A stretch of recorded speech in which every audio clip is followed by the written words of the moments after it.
Okay. All right. So I did my whisk on Saturday, and these are the results from my professor. Oh, awesome. Okay. So she said, so one thing I forgot to do is I forgot to introduce the test. Of course. So I was it's like, very nerve-wracking. Yeah, I was so nervous, and I was like, okay, so first we're going to do the block design. And so I realized after when I heard my classmate give the introduction, and I'm sitting there and I'm like, oh my gosh, forgot to do the introduction. So that is something I need to work on. She wrote excellent calculation of chronological age, which that was, if you mess that up, you're just in trouble. Yeah. You're in trouble. And then fantastic command of session, very calming demeanor. Good. So that was good because I was thinking I was like shaking and not very calm, but I think being a mom. Fake it till you make it. Yeah. I think being a mom, you just use your mom voice, like your calming mom voice. Sure. So what do they recommend on introducing the test? Because typically I don't say testing with students. I just say we're going to do some activities. Right. Just we're going to see how much you know. We're going to see how your brain works. We're going to see, your strengths and see how you solve different problems. Your teachers can help you in yes, school. Yes. Okay, and I think you were the one that told me, or maybe she had said it, that I'm your teacher's helper. Okay. So that's a good one too. Oh, that's nice. Yeah. Let's see. Be mindful not to use statements that could just suggest how well the student's performing, such as good job. That I struggle with that because I'm like, good job. Because we're teachers. Yes. And that's our first instinct is to positively reinforce. And I'm like excited when they get it right, so I'm like, 100%. okay, good. So that I need to work on. She's kind of keeping a flat affect. Yes. And so she recommends you're doing so well. Instead, use neutral statements like you are working hard. Nice job doing your best. Be careful to administer every subtest exactly as written. You effectively managed all the test material and created and maintained a positive and efficient testing environment. Effective responses include tell me more, good pacing between tests, helped keep the session moving efficiently. Okay, so block design. Everybody had to do block design. We were all like, I hope I don't get blocked. And then we all got it. I'm sure she did that for a reason. And it's like me and the Whipsy on the zoo locations. I'm like, I don't know where this animal lives. Can you tell me where this animal lives, little child? Yes, so we were all just like,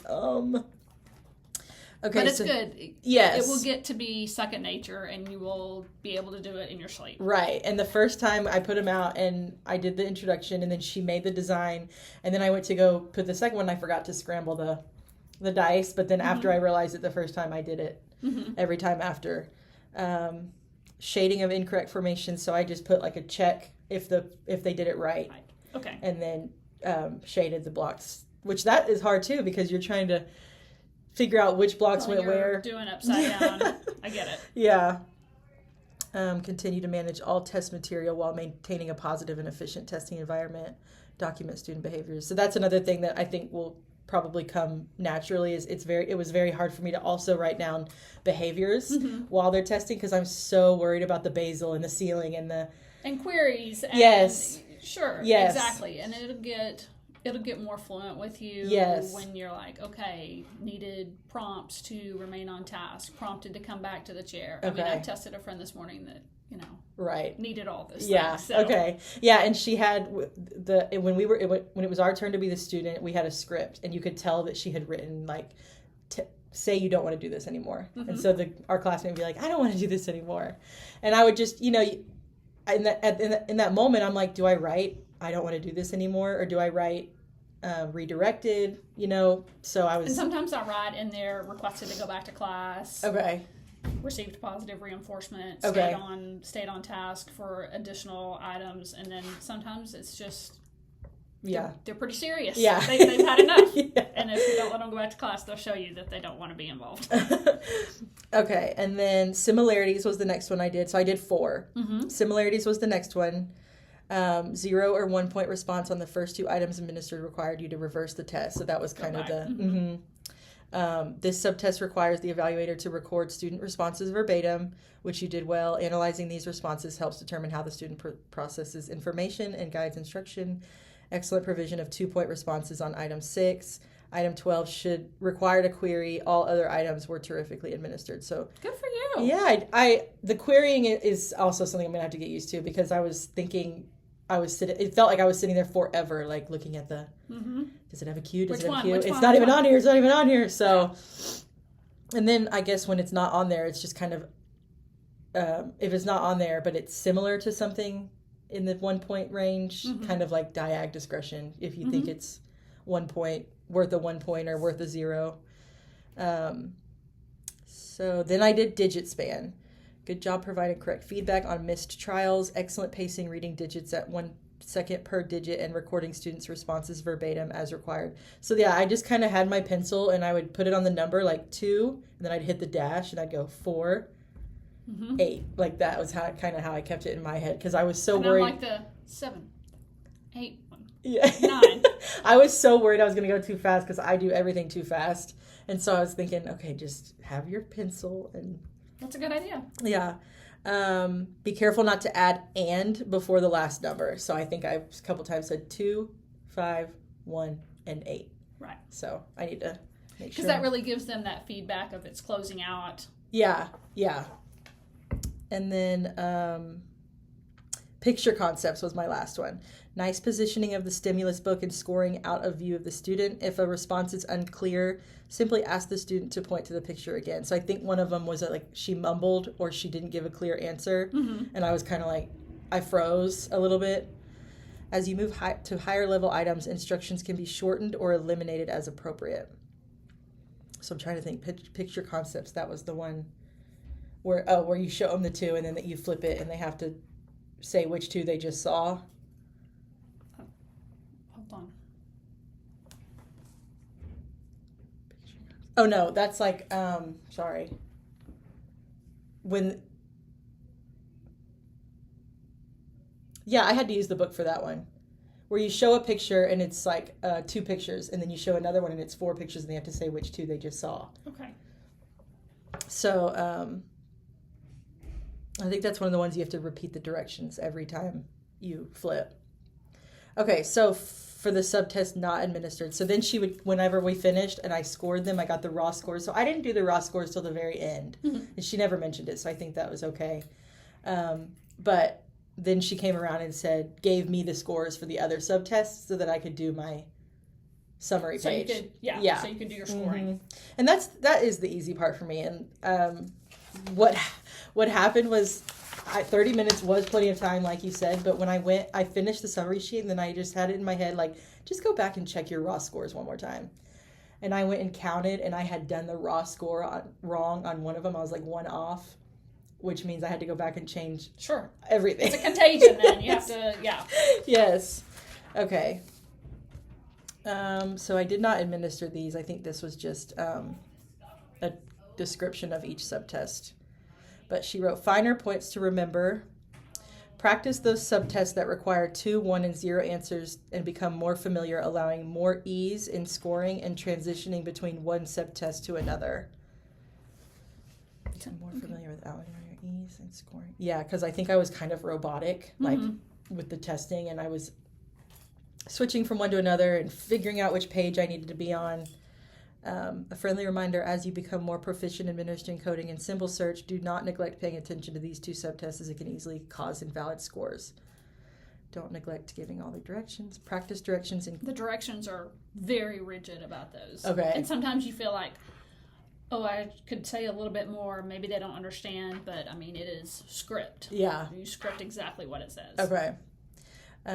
Practice directions and querying on this letter number sequence subtest. Numbers items 1 through 5 allow cues to be given if needed. Also become more fluent recognizing when the type of questions you answer for the student. What is this?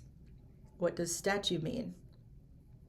Continue to work on learning the various answers allowed for different items. So that's what I need to work on.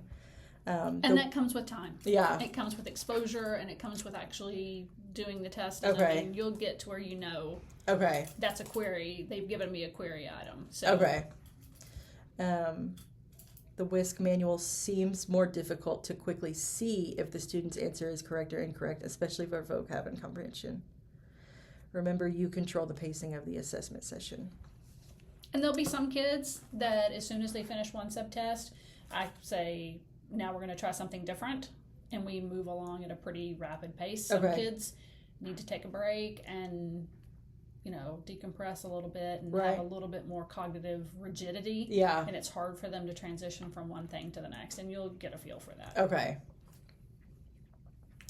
All right, this was suggestions for improvement and further study. Continue honing subtest specific procedures and verbatim recording while maintaining your excellent pacing, report, and overall command of the session. Focus on reading directions exactly as written, applying reversal rules efficiently. The reversal rules, I had realized after I gave 4 questions, I think, that I should have reversed. Gone back. But then I just went back, and they got those 2 right, and so I was able to just go back to where I was. But I was so glad I remembered, because I was like, oh wait, they missed the first 2, or they missed.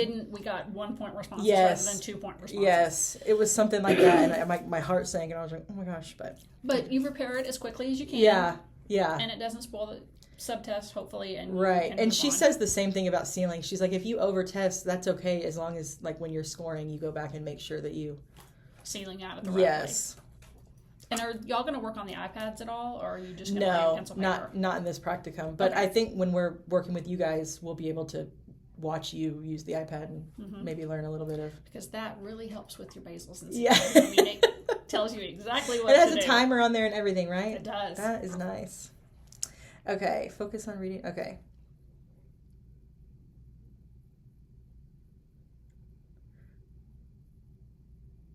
Okay, so the next thing that I have to do is, should include the date of it. Okay. The next thing I have to do is find a neighborhood student and give them I have to do like an FIE. So 3 FIEs for this practicum. Okay. And the first one is me giving the whisk and the Wyatt. Okay, great. On a neighborhood kid. And then after that, it has to be through the district. So okay. I think that's the next thing we just need to talk about is like getting it on the schedule. But how does that look like when you do an FIE, like let's say you're doing one here at Hedgecoats? It starts with a referral. And so if there is a referral and it kind of matches up with my schedule, will I be able to, how does that work? Well, it'd be nice to kind of see it from MTSS or our student support team, right, and watch me give notice and consent to parents, talk to parents through giving the informed consent.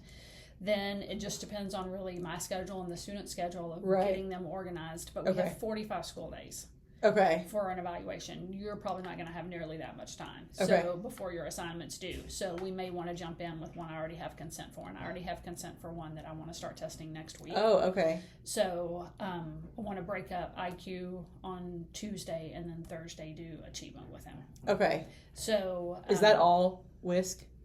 Whisk and Wyatt. Whisk and Wyatt. Okay. Okay. And of course, we're looking at dyslexia. So the dyslexia therapist is going to give the CTOP and the GORT a couple of very reading specific things. Okay.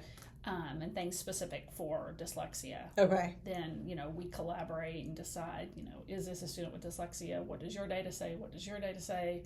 And then we make a recommendation through the FIE. Okay. Of whether or not he should receive that specific instruction for students with dyslexia. Okay. And whether or not he has a specific learning disability in the area of dyslexia now. Because it used to be a student with a specific learning disability in like basic reading. But now dyslexia and dysgraphia are their own LDs.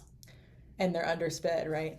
That's crazy. So it's very different from when I was teaching. It's all ours. Yeah.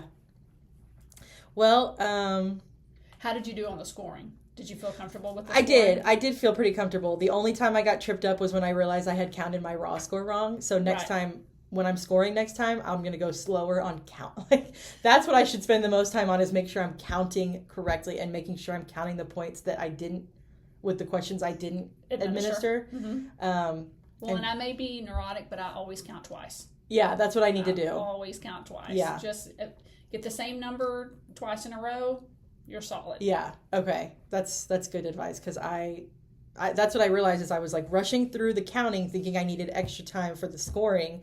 And the scoring ended up being so simple because all you're doing is just looking in the book and you get on the right chart, you're golden. Yes, yes. It's so cut and paste almost. And you've found your chronological age. Yeah, that comes easily for me. Good. But definitely need to take more time on the counting and just not rush through the county. So I think that's it. That's almost 15 minutes. So I will stop it there.